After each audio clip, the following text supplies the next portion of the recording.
মাত্র ১ মাস regular wait jacket আর wait gloves পরে আনশুর অনেকটাই হাইপার কিন্তু কমে গেছে।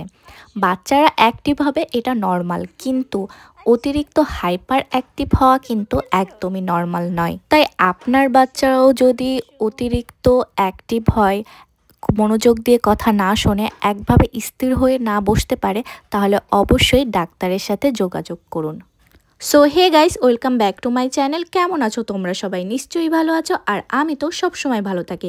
সো আজকে আমি তোমাদের সাথে শেয়ার করব যে কিভাবে ওয়েট জ্যাকেট বা ওয়েট গ্লাভস তৈরি করা যায়, আর এগুলো কতটা কার্যকরী হাইপার অ্যাক্টিভ বেবিদের জন্য।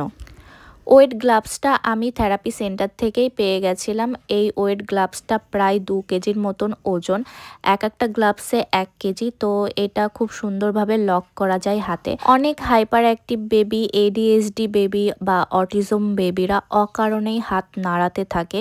তো এই হ্যান্ড গ্লাভসটা কিন্তু এই হাত নাড়ানোটা অনেকটাই কন্ট্রোল করে। বাট পার্সোনালভাবে আমার মনে হয় যে প্রত্যেকটা অকুপেশনাল থেরাপি দেওয়ার আগে অবশ্যই বাচ্চার হেলথের দিক লক্ষ্য রাখতে হবে, যে বাচ্চা সেই অ্যাক্টিভিটিটা নিতে পারছে কিনা, কিংবা বডি সেটা শ্যুট করতে পারছে কি পারছে না।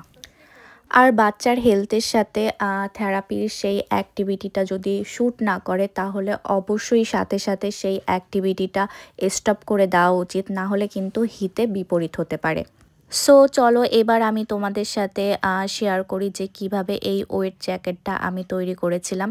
এটা আমি মেন দর্জির কাছ থেকে তৈরি করেছি। তো এই জ্যাকেটটা অনেকটা যে কোটের হাফ হাতার জ্যাকেট হয় সেরকম ডিজাইনের তৈরি করা, বাট এর পেছনে এবং সামনে টোটাল 8টা পকেট রয়েছে, মানে সামনে 4টা পকেট আর পেছনে 4টা পকেট। তো সামনে 1 কেজি আর পেছনে 1 কেজি, টোটাল হলো 2 কেজির এই জ্যাকেটের ওয়েটটা হবে। তো এখানে বালি ইউজ করা যেতে পারে, বাট আমি সুজি ইউজ করেছি, কারণ কি বালি যদি বাই চান্স পড়ে যায় আর আংশু খেয়ে নেয়, তাহলে ডায়রিয়া হয়ে যাবে। এই জন্য আমার মনে হয় যে সুজি ইউজ করাটাই ভালো। এছাড়া চাল বা অন্য কোনো কিছুই ইউজ করা যেতে পারে যেটার ওজন হবে 2 কেজি। সুজিটা ঢালার জন্য আমি অল্প একটু ছিদ্র রেখেছিলাম পকেটে, আর 4-5টা কিন্তু সেলাই করা ভালো করে। আর একটা আমি বোতলের মুখ কেটে নিয়েছি, বড় যে 7 আপ বা স্প্রাইটের বোতল হয়, তো সেটা দিয়ে খুব সহজেই কিন্তু আমি সুজিটা পকেটের ভেতরে আস্তে আস্তে ঢেলে দিচ্ছি। অল্প অল্প করে সুজি ঢালতে হবে, আর নিচে আস্তে আস্তে প্রেস করতে হবে যাতে পুরো পকেটে ভালোভাবে সুজিটা চলে যায়। এরপরে সুই আর সুতার সাহায্যে যতটুক ফাঁকা ছিল পকেটটা, ততটুক ভালো করে সেলাই করে দিতে হবে যাতে সুজি কোনোভাবেই বাইরে বেরিয়ে না আসে। এভাবে টোটাল 2 কেজি সুজি প্রত্যেকটা পকেটেই, মানে টোটাল 8টা পকেটে 8 ভাগ করে দিতে হবে। তো 2 কেজি 8 ভাগ করলে কত হয় আমি সঠিক জানি না।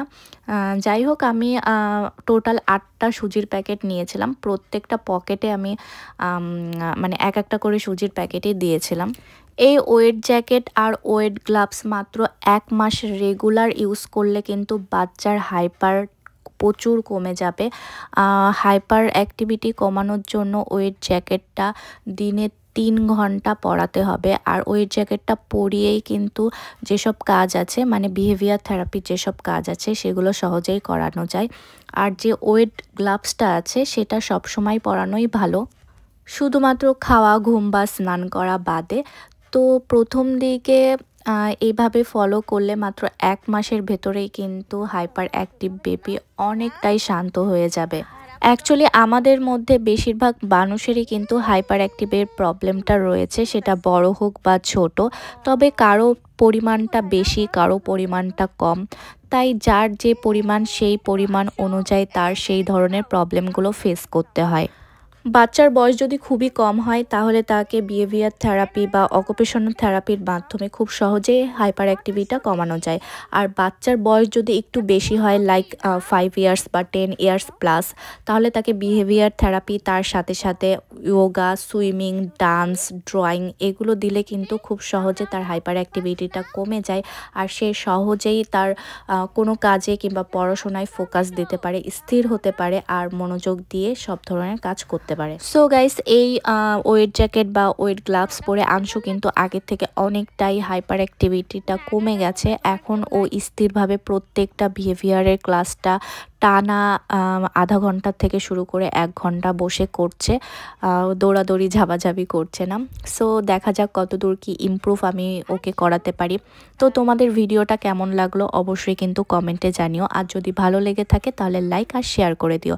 তাহলে আজকের মতন এই পর্যন্তই, আবার দেখা হচ্ছে নতুন ভিডিওতে। Bye bye.